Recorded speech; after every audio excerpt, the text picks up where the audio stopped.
अस्सलाम वालेकुम students, welcome to my YouTube channel learn for cess. उम्मीद करता हूँ आप लोग खैरियत से होंगे। आज की वीडियो के अंदर हमने डिस्कस करना है इस्लामिया 202 इस्लामिक स्टडी का वर्चुअल यूनिवर्सिटी का मिड टर्म का करंट पेपर 224 2024 का। अभी जो आपके मिड टर्म के पेपर हो रहे हैं उसके अंदर जो स्टूडेंट पेपर देकर आए हैं, मैंने 3 डिफरेंट स्टूडेंट्स के पेपर यहाँ पे शेयर किए हैं। उन लोगों ने आकर बताया कि कौन कौन से टॉपिक्स इंपॉर्टेंट हैं, कौन कौन सी चीज़ें पेपर में जो बार बार रिपीट हो रही हैं। आपने ये तमाम चीज़ें अच्छे तरीके से करके चले जाना है। इंशाल्लाह आपका भी पेपर 100% इन्हीं टॉपिक्स में से आएगा।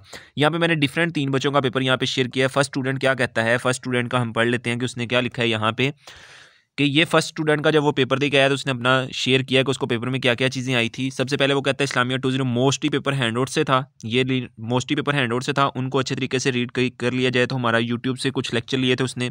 वो कहता है कि सारा जो पेपर था वो हैंडआउट से आया था। और आपने एक चीज़ हमेशा याद रखनी है, आपका मिड हो या फाइनल हो, आपने हैंडआउट्स की रीडिंग अच्छे तरीके से लाजमी करके जानी है। अगर आपके 1 से लेकर 18 लेक्चर हैं तो आपको मैं ये सजेस्ट करूँगा आप 18 लेक्चर तक जो अपने हैंडआउट्स हैं उनको रीड अच्छे तरीके से लाजमी करके जाएँ। ये भी स्टूडेंट यही कह रहा है कि जो मेरे MCQs आए थे वो हैंडआउट्स की रीडिंग में से ही आए थे, ठीक है। और आगे उसने बताया कि यूट्यूब से लेक्चर की MCQs की वीडियो देखी थी, काफ़ी MCQs वहाँ से रिपीट अप थे।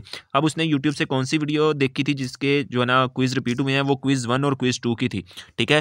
क्विज 1 जो हो गया आपके पास और क्विज 2 हो गया, कंप्लीट डिटेल के साथ आपको यूट्यूब पे उनकी वीडियोस मिल जाएंगी। आपने उनको अच्छे तरीके से सुन के उनके कंसेप्ट क्लियर करके फिर जाना है। नेक्स्ट वो क्या कहता है, इस पॉइंट को हम डिस्कस करते हैं। वो कहता है ज़्यादा MCQs आयत में से किसी भी एक वर्ड का मीनिंग पूछा हुआ था, ठीक है ना। आपकी जो आयत है ना, आपने उनको अच्छे तरीके से करना है, उनके जो है ना मीनिंग पूछे हुए थे, ठीक है ना। पेपर के अंदर उनके मीनिंग पूछे हुए थे, आपने वो करके जाने हैं। हदीस की बुक्स अथॉरिटर के डेथ, उसकी डेट ऑफ बर्थ और डेट ऑफ डेथ मस्ट याद रखें। यानी कि ये क्वेश्चन जो है ना बार बार MCQs के अंदर भी पूछा जा सकता है, उसकी डेट ऑफ बर्थ क्या थी, उसकी डेट ऑफ डेथ क्या थी, ये तमाम चीज़ें, ठीक है ना। और सही मुस्लिम और बुखारी की नंबर ऑफ हदीस कितनी है, ये क्वेश्चन भी काफ़ी दफ़ा उसने कहा कि जो इस तरह MCQs आ रहे हैं वो किसके रिलेटेड आ रहे हैं, सही मुस्लिम और बुखारी की नंबर ऑफ हदीस के बारे में वो जो है ना वो पूछ रहा है। हज की टाइप्स कितनी है, ठीक है, ये भी वो कह रहा है कि MCQs इसके रिलेटेड भी पूछे जा रहे हैं। ये जो टॉपिक्स मैं आपको बता रहा हूँ ना, यहाँ पे जो स्टूडेंट्स ने अपना पेपर शेयर किया हुआ है, ये वो वाले इंपॉर्टेंट टॉपिक्स है जहाँ से आपका पेपर जो है ना मोस्टली रिपीट हो रहा है, यानी कि बार बार ये चीज़ें पूछी जा रही हैं हर बच्चे को, ठीक है। नेक्स्ट वो कहता है इंग्लिश में से कौन सा कलर्स है असूद ब्लैक, ठीक है ना। ये आपने देख लेना। औरत के लिए इद्दत का टाइम, ये वाला जो है ना, औरत के लिए इद्दत का टाइम कितने मंथ और किसके अरेबिक वर्ड कौन सा यूज़ होता है, कंसेप्चुअल था, ठीक है ना। वो कहता है अब ये सारी चीज़ें आपने अच्छे तरीके से कर जानी, आपको पता चल गया होगा कि इस्लामिया 202 का पेपर किस तरह का आ रहा है, ठीक है ना। ये फर्स्ट स्टूडेंट ने अपना पेपर आकर शेयर किया कि मेरे से इस तरह के क्वेश्चन उन लोगों ने पूछे थे। सेकंड स्टूडेंट क्या कहता है कि इस्लामिया 202 का, वो कहता है अल्हम्दुलिल्लाह it's very easy but conceptual base. आपका जो पेपर वो कहता है अल्हम्दुलिल्लाह इजी था, लेकिन जो कंसेप्चुअल बेस था, मैंने आपको पहले भी बताया था, आपने अपने हैंडआउट्स की रीडिंग की हुई या आपके जो कंसेप्ट हैं वो क्लियर हैं, तो आपको जो ना जो कंसेप्चुअल पेपर भी होगा वो भी आपको आता होगा। वो क्या कहता है यहाँ पे उसने कुछ पॉइंट्स बताए हुए हैं कि 1 2 5 10 एंड 14 इसमें से मोस्टली MCQs आए थे। ये जो चैप्टर उसने बताए हैं ना, इनमें से वो कहता है कि मोस्टली आपके जो ना MCQs पूछे हुए थे। ये चैप्टर्स आपने अच्छे तरीके से रीड आउट करके जाने हैं, इनके तमाम रीडिंग को अच्छे तरीके से करके जाना है, क्योंकि वो बता रहा है कि इन लेक्चर में से अच्छे तरीके से उसने जो ना MCQs पूछे हुए थे।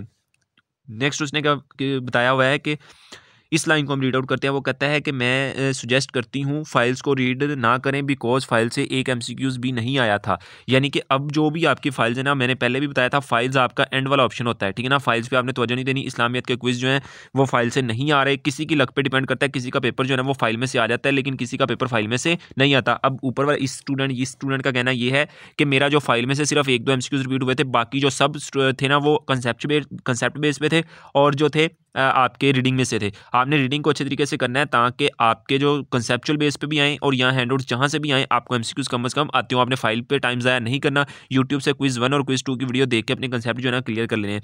यहाँ पे उसने कुछ बताया हुआ है कि किस किस टॉपिक्स में से जो इंपॉर्टेंट चीज़ें आई थी वो यहाँ पे आपने इसको रीड आउट कर लेना है कि किस किस टॉपिक में से उसने कौन कौन सी चीज़ें पूछी हुई थी। नेक्स्ट स्टूडेंट नंबर 3 क्या कहता है, स्टूडेंट 3 कहता है कि पेपर जो है ना वो पेपर, इसको हम डिस्कस करते हैं। वो कहता है कि पेपर इजी था, आयत बेस था। यानी कि पीछे जो फर्स्ट स्टूडेंट था उसने भी यही कहा है कि जो पेपर था ना वो ज़्यादा आयत की बेस पे था, कि एक लफ्ज़ दे दिया उसका मीनिंग पूछ लिया, एक अरबी की आयत दे दी उसका तर्जमा पूछ लिया, इस तरह के MCQs थे आपके, ठीक है ना। ये आपने क्विज 1 और क्विज 2 किए होंगे, आपको अंदाज़ा हो जाएगा कि किस तरह के थे। सेम उसी तरह के आएंगे। किसी के इस आयत में से किस बात को रोका गया है या किसकी बात हो रही है, कि अब उसने पूछा कि अब आयत का तर्जुमा है तो उसमें किस बात से रोका जा रहा है और किसकी बात हो रही है। इस टाइप के क्वेश्चन बहुत ज़्यादा थे। कुछ अरेबिक वर्ड के मीनिंग पूछे हुए थे, ठीक है ना। वो कहता है कुछ जो वर्ड थे ना उनके अरेबिक मीनिंग पूछे हुए थे। ये थर्ड स्टूडेंट का था, उसने कुछ नीचे भी शेयर किया है। हमारे पास क्या था कि उसने कुछ क्वेश्चन भी पूछे हुए हैं कि किस किस टॉपिक्स में से जो ना इंपॉर्टेंट आपके थे। होली प्रॉफिट सल्लल्लाहु अलैहि वसल्लम की वाक़ कैसी थी, शैतान का भाई कौन था, ठीक है। ये जो टॉपिक है इनको आपने अच्छे तरीके से, हदीस के कितनी इकसाम है, ये एमसीक्यूज था, ठीक है। अमाम हदीस बुक के राइटर, डेथ, और ये देखो अब इसने भी यही चीज़ डिस्कस की हुई है जो फर्स्ट स्टूडेंट ने बताया था कि जो आपके राइटर हैं उनकी डेट ऑफ बर्थ, प्लेस, उनकी कहाँ पे वो पैदा हुए थे, उनकी डेट ऑफ कब पैदा हुए थे, कब उनकी डेथ हुई थी, कौन सी प्लेस थी, ये सारी चीज़ें जो है ना आपने अच्छे तरीके से करके जानी है। और ये क्वेश्चन नंबर 5 के नमाज कब फ़र्ज हुई थी, ये ठीक है। ये सारे टॉपिक जो ना आपने अच्छे तरीके से डिस्कस करके जाने हैं। उसके बाद नेक्स्ट उसने कुछ चीज़ें बताई हुई, आपने बता देख लेना है किसी ने कितनी हदीस रिकायत की थी, ठीक है ना। ये सारे जो टॉपिक है ना ये आपने अच्छे तरीके से करके जानी है। इंशाल्लाह आपका जो पेपर है ना वो 100% करेक्ट होगा। ये था जी आपका इस्लामिया 202 का, आपने स्क्रीनशॉट ले लेना है। यहाँ पे मैं बता देता हूँ, ये फर्स्ट स्टूडेंट का पेपर था, आप इसको अच्छे तरीके से देख लो। इसका स्क्रीनशॉट लेके आप अच्छे तरीके से रीड कर लेना, उसने कौन कौन से टॉपिक्स बताए हुए हैं। ये सेकंड स्टूडेंट का पेपर था, ठीक है। सेकंड स्टूडेंट का आपने ये अच्छे तरीके से इसको स्क्रीनशॉट ले लेना है। और ये थर्ड स्टूडेंट का पेपर था, ठीक है। तो ये 3 पेपर हुए हैं अभी तक जो मैंने आपके साथ शेयर कर दिए हैं। अगर इसके अलावा आपको ये फाइल चाहिए तो आप इसी नंबर पर रब्ता कर सकते हैं, मैं आपको फाइल भी शेयर कर दूंगा।